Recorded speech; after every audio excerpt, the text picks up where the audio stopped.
Hello guys, math 47 के साथ मैं सोनू चौधरी आज आपके लिए लाया हूँ एक बहुत ही खतरनाक सा टॉपिक। क्या बेटाओ, बहुत ही खतरनाक सा टॉपिक है जिसको हम 9th क्लास पास करते ही एकदम से फेस करते हैं। क्या बेटाओ, जैसे ही 9th क्लास पास करते हैं तो उसको हमें एकदम से फेस किया जाता है। और वो टॉपिक जो बिल्कुल हमारे लिए एकदम नया होता है, बिल्कुल फ्रेश होता है। और वही टॉपिक हमारे लिए क्या बन जाता है कि भूत बन जाता है। ठीक है बेटाओ, तो आज के लेक्चर में हम उसी टॉपिक के बारे में डिस्कस करेंगे और उस टॉपिक के भूत को क्या करेंगे, उतारेंगे। मेरा कहने का मतलब है कि उस टॉपिक को हम बहुत ही कठिन से सरल भाषा में अध्ययन करते हैं। सो माय डियर, जो टॉपिक है आज का जिसके बारे में हम डिस्कस करने वाले हैं वो है ट्रिग्नोमेट्री। क्या my dear,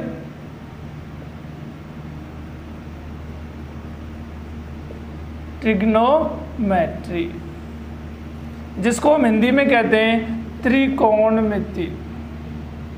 त्रिकोणमिति। So my dear, बने रहिए मेरे साथ। आज हम बात करेंगे ट्रिग्नोमेट्री, त्रिकोणमिति के बारे में। सो माय डियर, त्रिकोणमिति होती क्या है? अगर बात करें जो वर्ड यूज हुआ है यहाँ पर ट्रिग्नोमेट्री, सो माय डियर, जो ट्रिग्नोमेट्री है ये ग्रीक भाषा के 2 वर्ड से मिलकर बना है, जिसमें एक तो आता है ट्रिग्नोन और एक आता है मेट्रोन। एक तो आता है माय डियर ट्रिग्नोन और एक आता है मेट्रोन। जो ट्रिग्नोन होता है इसका जो मीन्स होता है, ट्रिग्नोन होता है माय डियर, इसका जो मीन्स होता है वो होता है ट्राइंगल। क्या माय डियर, ट्राइंगल। और जो मेट्रोन होता है उसका मीन्स होता है मेजर। क्या होता है माय डियर, एक तो होता है ट्राइंगल और एक होता है मेजर। ट्राइंगल मीन्स कोई भी जो ट्राइंगल है त्रिभुज की बात करें, और मेजर का मतलब होता है मापन। ये तो हो गया कोई त्रिभुज और ये हो गया माप। जो बेटाओ ये जो 2 शब्द हैं, जो एक ग्रीक वर्ड है, क्या है बेटाओ, ग्रीक वर्ड।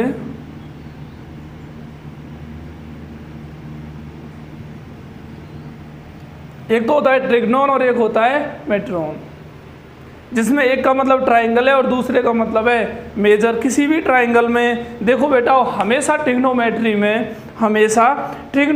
में एक राइट ट्राइंगल को यूज़ किया जाता है। हमेशा ट्रिग्नोमेट्री में एक राइट ट्राइंगल का यूज़ किया जाता है। और जैसे ही ट्रिग्नोमेट्री की बात आती है तो हमारे सामने एक ही बात आती है कि ट्रिग्नोमेट्री में हमेशा एंगल्स और साइड के बारे में हमेशा क्या किया जाता है, डिस्कस किया जाता है। हमेशा ट्रिग्नोमेट्री में कोई भी साइड के बने एंगल फाइंड करना, एंगल साइड के बने सेकंड साइड फाइंड करना, इन सभी के बारे में हम ट्रिग्नोमेट्री में अलग अलग डिस्कस करते हैं। तभी तो हम नॉर्मली भाषा में बोल देते हैं कि ट्रिग्नोमेट्री क्या है। Trigonometry is a science of relationship between angles and sides. क्या है बेटाओ, trigonometry is the science of relationship between angles and sides of a right triangle. ठीक है माय डियर, जो ट्रिग्नोमेट्री है वह क्या है, एक संबंध की विज्ञान है। किन में, कोण में और भुजाओं में किसी समकोण त्रिभुज की। तो हमेशा बेटा याद रखना कि ट्रिग्नोमेट्री में किसी समकोण त्रिभुज के बारे में, राइट ट्राइंगल के बारे में ही डिस्कस किया जाता है। अब बात करें कि ट्रिग्नोमेट्री का यूज़ हम करने कैसे लगे बेटाओ। तो देखो, जैसे आपके सामने कोई कंडीशन आ गई कि आपसे ये कह दिया कि भाई कोई भी रेक्टेंगल है। क्या है बेटा, रेक्टेंगल है, ये रहा। आपसे कह दिया कि भाई कोई भी दीवार है। क्या है बेटा, कोई भी दीवार है और उस दीवार पर आपको क्या बनाना है, एक बोर्ड लगाना है। उस दीवार पर आपको एक बोर्ड लगाना है। और आपसे कह दिया कि जो बोर्ड है ना वो एक रेक्टेंगल शेप का है। क्या है बेटा, रेक्टेंगल शेप का है। जो बोर्ड आप लगा रहे हो दीवार पर वो क्या है कि रेक्टेंगल शेप का है। और उस बोर्ड का जो डायगोनल है बेटाओ वो है मान लो 60 मीटर है। क्या है बेटाओ? 60 मीटर, सॉरी सेंटीमीटर कर लो इसको। डायगोनल क्या है? 60 सेंटीमीटर है। अब कह दिया कि चलो ये बताओ कि हम बोर्ड की, उस बोर्ड की लेंथ क्या लें और विड्थ क्या लें। हम उस बोर्ड की लेंथ क्या लें और विड्थ क्या लें। तो बेटाओ इसमें कोई आप एरिया का फॉर्मूला यूज़ नहीं कर सकते, इसमें आप कोई पैरामीटर का यूज़ नहीं कर सकते फॉर्मूला, ठीक है ना बेटाओ, क्योंकि उन दोनों से आप इनकी लेंथ और विड्थ फाइंड कतई नहीं कर सकते हो। अब बात आती है कि इनकी लेंथ और विड्थ कैसे फाइंड की जाए, क्या किया जाए कि इनकी लेंथ और विड्थ फाइंड हो जाए। जैसा कि आपको पता है बेटा, कुछ बातें ऐसी होती हैं जो हमें गिवन होंगी या हमें पता होंगी। पहली बात यह है कि हमें पता है कि जो रेक्टेंगल होता है उसके ये कोण कितने होते हैं बेटा? 90 डिग्री के कोण होते हैं। ये पूरा 90 का, ये बेटा 30 होता है और ये होता है 60 डिग्री का। इतना तो हमें पता है, ठीक है ना। कोई भी डायगोनल बनाते थे, एक 30 का हो गया और एक क्या हो गया? 60 का। एक्यूट एंगल है, मतलब सॉरी, एक तो क्या है? छोटा कोण है और एक क्या है? बड़ा। एक्यूट ऑब्ट्यूस तो नहीं है, ठीक है ना। अधिक कोण है, न्यून कोण, तो ऐसा कुछ तो मेजर हम करेंगे नहीं इसमें। सो माय डियर देखो, इसमें हमें क्या कह दिया कि एक तो लेंथ निकालो इसकी और एक क्या निकालो? विड्थ निकालो। अब विड्थ निकालनी है और लेंथ निकालनी है, तो हमें क्या करना पड़ता है भाई? चलो इसको x कंसीडर कर लो, इसको y कंसीडर कर लो, जो हम करते आए हैं आज तक। पर इनसे हो क्या रहा है भाई? एक्स वाई कंसीडर करके आप क्या उखाड़ लोगे? इसका क्या कैसे निकालोगे आप? इसकी लेंथ क्या होगी और विड्थ क्या होगी? तो बेटाओ इस कंडीशन में जब भी आपको कोई भी एक कोण दे रखा हो और एक भुजा दे रखी हो और आपको दूसरी भुजा निकालनी हो, उस कंडीशन में बेटाओ हम क्या करते हैं? ट्रिग्नोमेट्रिक फंक्शंस का यूज करते हैं। क्या माय डियर? उस कंडीशन में ट्रिग्नोमेट्रिक फंक्शंस का यूज किया जाता है और उन्हीं फंक्शन से हम क्या करते हैं? कोई अनोदर साइड फाइंड करते हैं। ठीक है बच्चों, ये हो गया ना क्लियर। अब देखो ये भी बताऊंगा, बट अभी हम किसकी बात करने हैं बेटाओ? ट्रिग्नोमेट्री की। और लास्ट में हम बताएंगे कि वास्तव में ये फाइंड करते कैसे हैं। अब आप ये तो जानते हो बेटाओ कि राइट ट्रायंगल होता क्या है? समकोण त्रिभुज, जिसमें एक कोण क्या होता है? समकोण होता है, आई मीन 90 डिग्री का होता है। और पूरी ट्रिग्नोमेट्री में हमेशा इसी राइट ट्रायंगल की बात करेंगे जब भी किसकी बात आएगी। अरे किसकी बात आएगी? कोई भी साइड या एंगल्स में रिलेशन फाइंड करने की बात आती है। जैसे आपसे कह दिया भाई कोई पेड़ खड़ा था, कोई भी पेड़ खड़ा था और आंधी आ गई, पेड़ क्या हो गया? टूट गया। कोई भी पेड़ खड़ा था, पेड़ टूट गया, ठीक है बेटा। और टूट के पेड़ इतने डिग्री का कोण किससे बना रहा है? धरती से बना रहा है, धरातल से बना रहा है। और उसने कह दिया कि चलो ये आपको लेंथ दे दी उसने कि इस पॉइंट से इस पॉइंट की लेंथ इतनी है, तो ये फाइंड करो या ये फाइंड करो। तो बेटाओ इन सभी सिचुएशन में, इन सभी कंडीशंस में हम क्या करते हैं माय डियर? ट्रिग्नोमेट्रिक फंक्शंस का यूज़ करते हैं और उन्हीं से इनकी वैल्यूज़ फाइंड करते हैं। ठीक है बेटाओ। अब देखो अगर आप इसको लिखना भी चाहो तो लिख भी सकते हो। क्या? द वर्ड, इसको एज ए इंट्रोडक्शन लिख दो।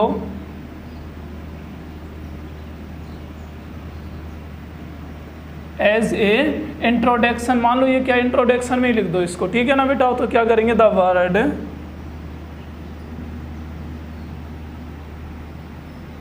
ट्रिग्नोमेट्री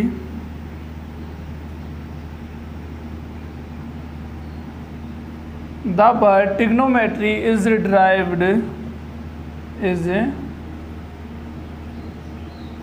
derived from the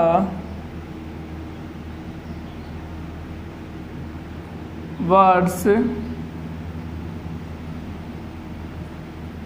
एक तो हो गया बेटा ट्रिग्नोन, और इसका मीन्स क्या होता है? ट्राइंगल। क्या क्या होता है माय डियर, ट्राइंगल होता है, एंड दूसरा क्या हो गया, मेट्रॉन, और इसका होता है means major.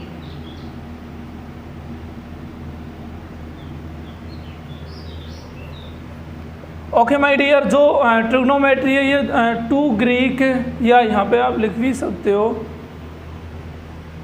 From the Greek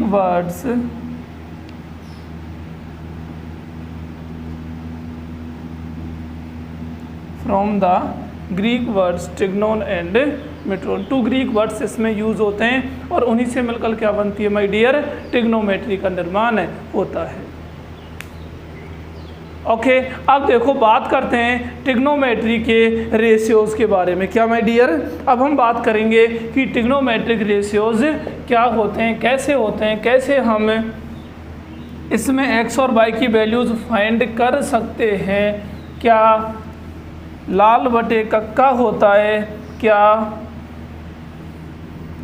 Pandit Badri Prasad हर हर बोलता है। ठीक है बेटा, तो इन सब के बारे में अगर डिस्कस करें तो माय डियर हमारा नेक्स्ट जो पॉइंट है वो है ट्रिग्नोमेट्रिक रेशियोज।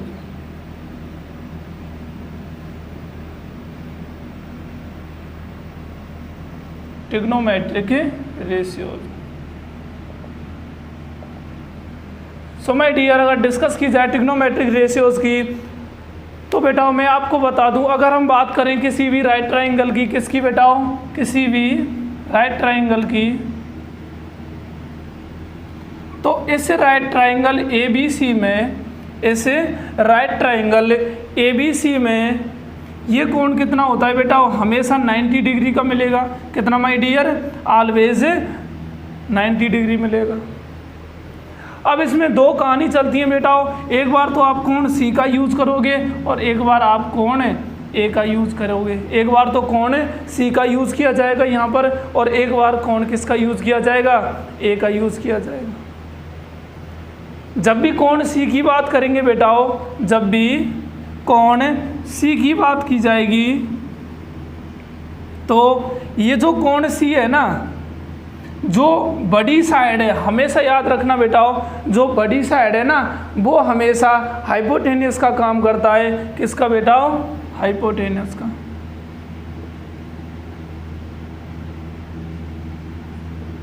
इसको हम H भी लिखते हैं या इसको हम हिंदी में कर्ण भी लिखते हैं।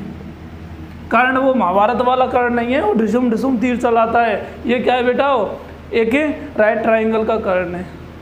ठीक है ना, मतलब जो सबसे बड़ी भुजा है ना वही क्या कहलाती है, कर्ण कहलाती है।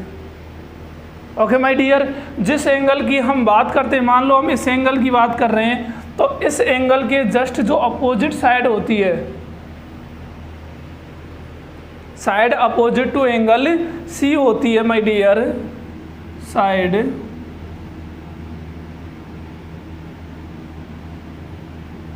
अपोजिट टू एंगल C, जो एंगल C के जस्ट अपोजिट की साइड होती है बेटा, सामने की भुजा होती है, उसको हम कहते हैं परपेंडिकुलर। क्या कहते हैं बेटा,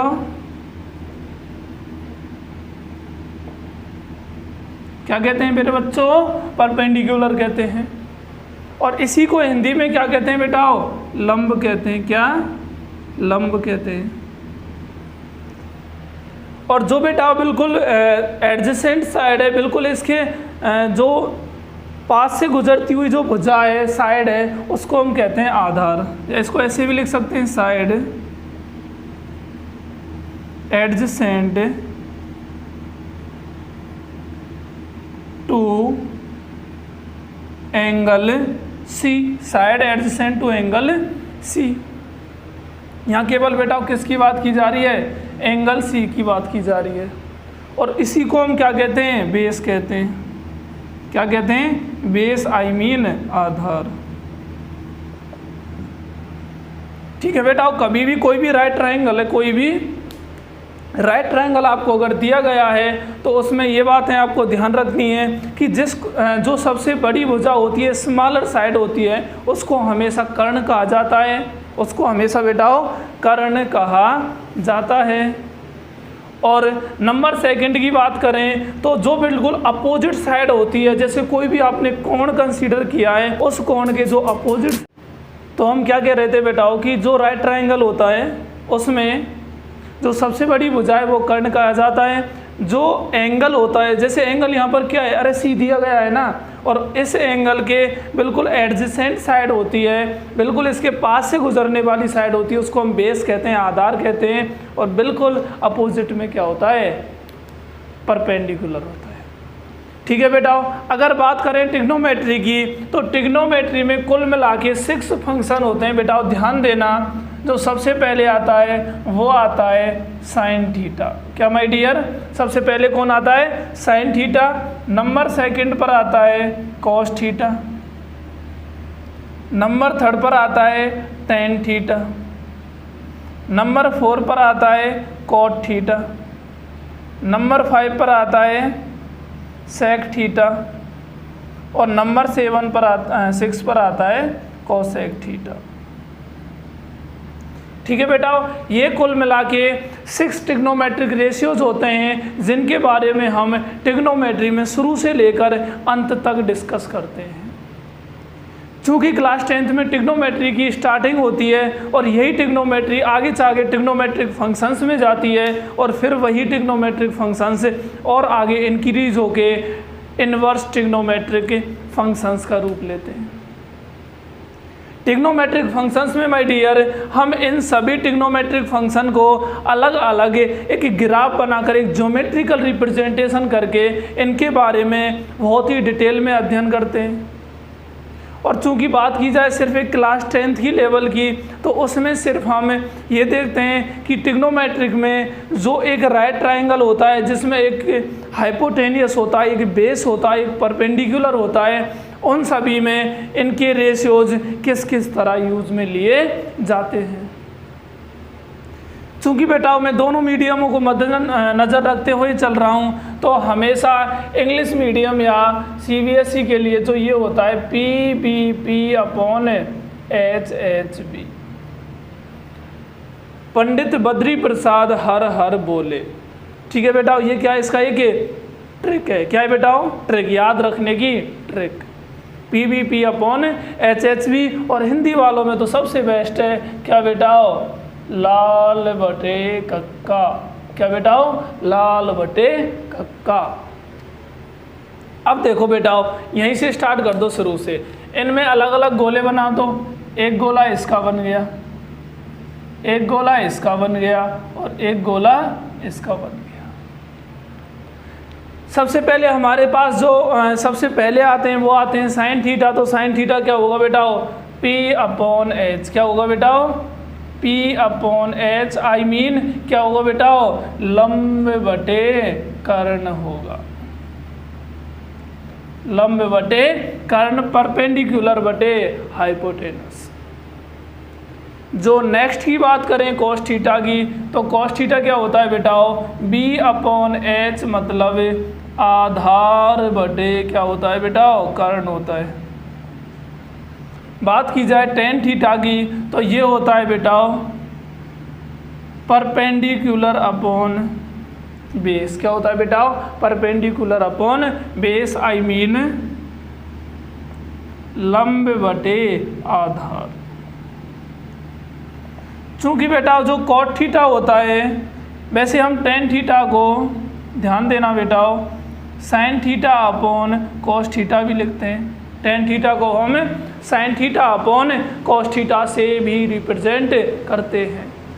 और यहाँ पर बेटा जो कॉट थीटा होता है वह 1/10 थीटा होता है, या कॉस थीटा बटे साइन थीटा होता है।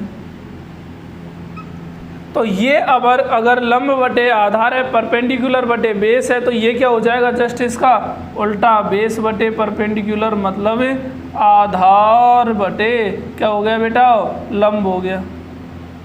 क्या हो गया माय डियर, आधार बटे लंब हो गया। अगर इसकी बात की जाए सेक थीटा की, so my dear sec theta होता है 1 अपॉन कॉस थीटा। क्या होता है बेटाओ? सेक थीटा इक्वल टू होता है 1 अपॉन कॉस थीटा। और 1 अपॉन कॉस थीटा का मतलब क्या हो गया? हाँ बेटाओ, कॉस थीटा का उल्टा क्या कर देना है? कॉस थीटा को उल्टा कर देना है। और इसको उल्टा करने पर क्या आएगा बेटाओ? Hypotenuse upon base, I mean हाँ बेटाओ कर्ण बटे आधार। और जो लास्ट में कोसेक थीटा होता है ये होता है 1 अपॉन साइन थीटा। क्या होता है my dear? 1 upon sine theta. और 1 अपॉन साइन थीटा ये मतलब ये क्या हो गया? हाँ बेटाओ साइन थीटा क्या है? परपेंडिकुलर बटे हाइपोटेनियस। ये क्या हो जाएगा? जस्ट उसका उल्टा हो गया। तो ये क्या हो गया? Hypotenuse upon perpendicular, I mean कर्ण बटे हाँ बेटाओ लंब। अगर इसकी बात की जाए लाल बटे कक्का की, तो L फोर लंब, A फोर आधार, K फोर कर्ण। ठीक है बेटा, ये भी सेम दोनों, ये हो गया लाल बटे कक्का, ये हो गया PVP अपॉन HHP। मतलब पहले आप साइन कोस्टेन ऐसे लिख दो, फिर इनको पलट दो और फिर पीछे से लिख दो कॉट सेक और कोसेक। आपको ये सभी फाइंड हो जाएंगे। तो ये होते हैं बेटा कुल मिला के 6 ट्रिग्नोमेट्रिक फंक्शंस। क्या बेटा? 6 ट्रिग्नोमेट्रिक फंक्शंस होते हैं। अब बेटा एक बात बताओ, चलो क्या बेटाओ? एक बात बताओ,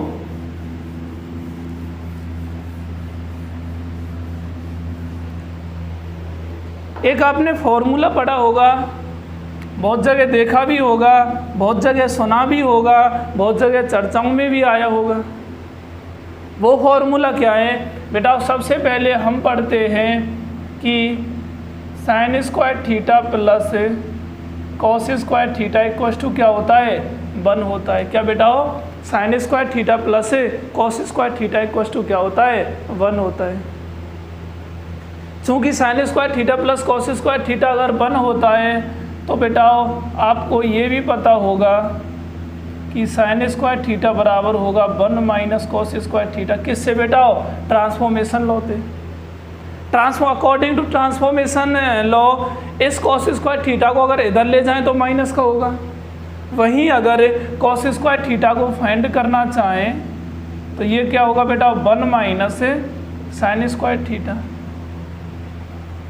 चलो बेटा फॉर्मूला तो हमने पढ़ लिया कि भाई sign square theta plus cos square theta बराबर क्या होता है? 1 होता है। लेकिन ये 1 क्यों होता है? वाई क्यों होता है ये 1? क्यों लिखते हैं हम sine square theta plus cos square theta equal to 1? So my dear देखो बेटा, हमेशा जो साइन थीटा होता है वो क्या होता है? ध्यान देना,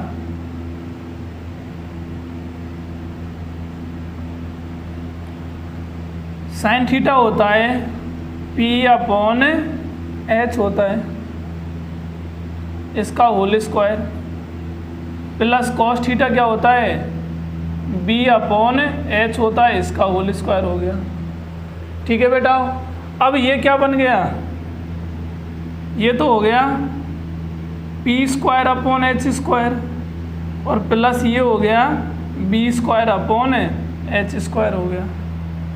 P square upon H square plus B square upon H square हो गया। अब देखो बेटा इन दोनों में कॉमन मतलब सॉरी LCM क्या आ रहा है? H स्क्वायर आ रहा है। तो जब हम LCM इनमें H स्क्वायर लेंगे तो बेटा न्यूमेटर में क्या आ गया? P square plus B square आ गया। इससे पहले बेटा अगर मैं आपको एक बात और बता दूं, नोट कर लेना, एक थ्योरम होती है माय डियर,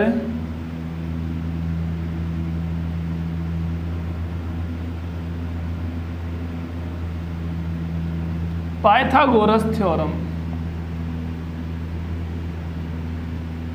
क्या होती है बेटा? Pythagoras theorem. क्या होती है बेटा? Pythagoras theorem. इसी को हिंदी में क्या कहते हैं? पाइथागोरस प्रमेय। पाइथागोरस प्रमेय। ठीक है बेटा, पाइथागोरस प्रमेय हमेशा एक राइट ट्रायंगल के लिए अप्लाई होती है। किसके लिए बेटाओ? हमेशा एक राइट ट्रायंगल के लिए ही हम पाइथागोरस थ्योरम को अप्लाई करते हैं। और ये जो पाइथागोरस थ्योरम होती है माय डियर, हिंदी की बात करें अगर, तो ये होती है बेटाओ कर्ण का स्क्वायर इक्वल्स टू आधार का स्क्वायर और प्लस में लंब का स्क्वायर। वहीं अगर इंग्लिश में बात करें तो ये क्या होगी बेटाओ? परपेंडिकुलर का स्क्वायर इक्वल्स टू हाइपोटेनियस का स्क्वायर इक्वल्स टू बेस का स्क्वायर प्लस परपेंडिकुलर का स्क्वायर। ये होती है अपनी पाइथागोरस थ्योरम। इस पाइथागोरस थ्योरम को हम हमेशा यूज करेंगे। कब यूज करेंगे? जैसे आपको कभी भी जैसे साइन थीटा दे दिया, किसी भी एंगल ए या थीटा पर ही देख लिया मान लो, और आपसे पूछ लिया कि कॉस थीटा क्या होगा, तो उस स्थिति में आपको जैसे लंब आधार दे दिया, कर्ण ज्ञात करना है, कर्ण आधार दे दिया, लंब ज्ञात करना है, लंब कर्ण दे दिया, आधार ज्ञात करना है। तो इस स्थिति में हम हमेशा क्या यूज करते हैं बेटा? पाइथागोरस थ्योरम को ही यूज में लाते हैं। सो माय डियर, ये देखो P square plus B square क्या होता है? एच स्क्वायर क्या होता है? ये हो गया बेटाओ H square upon H square, मतलब क्या आ गया? 1 आ गया। तो इस तरह sign square theta plus cos square theta क्या होता है? 1 होता है। अगर नेक्स्ट की बात की जाए सेकंड की, तो सेकंड होता है my dear sec square theta minus tan square theta equal to 1 होता है। इसकी भी प्रूफिंग आप इसी के अकॉर्डिंग कर सकते हो। जैसे मान लो अब यहीं से बेटा 2 फॉर्मूले और बन गए। जैसे एक तो हो गया सेक स्क्वायर थीटा, ये हो गया 1 प्लस टेन स्क्वायर थीटा आ गया। एक आ गया बेटा टेन स्क्वायर थीटा, और ये क्या बन गया? सेक स्क्वायर थीटा माइनस 1 बन गया। इसकी प्रूफिंग अगर आप ऐसे ही करना चाहते हो तो ये भी क्या फाइंड होगी बेटा? 1 फाइंड हो जाएगी। जैसे आप कर भी सकते हो। जैसे सेक थीटा क्या होता है बेटा? सेक थीटा क्या होता है? यहाँ से देख लो एच अपॉन बी होता है। तो ये तो आ गया एच अपॉन बी आ गया, इसका होल स्क्वायर माइनस, अब टेन थीटा क्या होता है? पी अपॉन बी होता है, इसका भी होल स्क्वायर हो गया। करो बेटा सॉल्व। ये तो आ गया H square upon B square और minus P square upon B square. I mean इसका एलसीएम लेंगे तो कितना आएगा माय डियर? बी स्क्वायर आएगा। इसका एलसीएम बी स्क्वायर है, आई मीन ऊपर आ गया H square minus P square. आ जाओ बेटा पाइथागोरस प्रमेय पे। H square minus P square है, मतलब पी स्क्वायर को जब आप इधर लाएंगे तो एच स्क्वायर ये प्लस का है बेटा, ट्रांसफॉर्मेशन लॉ से इधर क्या हो गया? ये माइनस का, तो ये बन गया क्या? बी स्क्वायर आ गया। तो H square minus P square क्या आ गया? बी स्क्वायर आ गया। तो ये बन गया B square upon B square, I mean ये कितना आ गया? 1 आ गया। ठीक है बेटा, अगर नंबर थर्ड की बात की जाए, नंबर थर्ड की बात की जाए तो नंबर थर्ड होता है my dear cosec square theta minus cot square theta equal to 1 होता है। ठीक है, और इन्हीं से फिर से 2 फॉर्मूले और क्रिएट हो जाते हैं। जैसे एक तो आ गया कोसेक स्क्वायर थीटा, ये होता है 1 प्लस कॉट स्क्वायर थीटा, और एक आ गया खुद कॉट स्क्वायर थीटा, ये आता है बेटा क्या? कोसेक स्क्वायर थीटा माइनस 1 होता है। इनकी भी प्रूफिंग आप ऐसे ही कर सकते हैं। जैसे कोसेक थीटा क्या होता है my dear? Hypotenuse upon perpendicular होता है, इसका होल स्क्वायर हो गया, माइनस कॉट क्या होता है माय डियर? कॉट होता है बेस अपॉन परपेंडिकुलर, क्या होता है बेटा? बेस अपॉन परपेंडिकुलर का होल स्क्वायर होता है। अब यहाँ से देखो आप इसको कैसे फाइंड करेंगे। ये तो आ गया H square upon P square और minus B square upon P square. जब आप इनका एलसीएम लेंगे तो क्या आएगा? हमेशा पी स्क्वायर आएगा।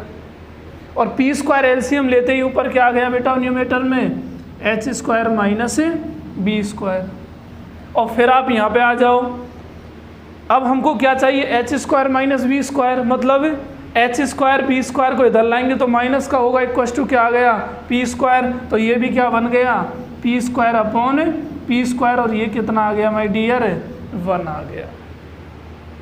तो इस तरह इन सभी का क्या आता है सॉल्यूशन फाइंड करते हैं, हम इनकी प्रूफिंग करते हैं। हमेशा बेटाओ मैथमेटिक्स में हर एक टर्म्स की हर एक फॉर्मूले की क्या होती है प्रूफिंग होती है। ये कहाँ से आया कैसे आया इन सब के बारे में सबकी क्या होती है अलग अलग प्रूफिंग दी होती है। सो माय डियर आज के लेक्चर में हमने ट्रिग्नोमेट्री का वो पार्ट डिस्कस किया है जिसके अंदर हम एक्सरसाइज 4.1 को सॉल्व करेंगे। एक्सरसाइज 4.2 के लिए हम क्या बेटाओ कुछ इन फॉर्मूलाओं का यूज करेंगे। उसके बाद कुछ हमें एंगल्स के बारे में बात करेंगे, ट्रिग्नोमेट्रिक एंगल्स। उसके बाद हम क्वाड्रेंट लॉ के बारे में डिस्कस करेंगे और उसके बाद फिर जो नेक्स्ट एक्सरसाइज आएगी उसमें सीधे हमें फॉर्मूला ही यूज करते हैं। ठीक है दोस्तों, कल के लेक्चर में हम एक्सरसाइज 8.1 के बारे में अध्ययन करेंगे। Okay my dear.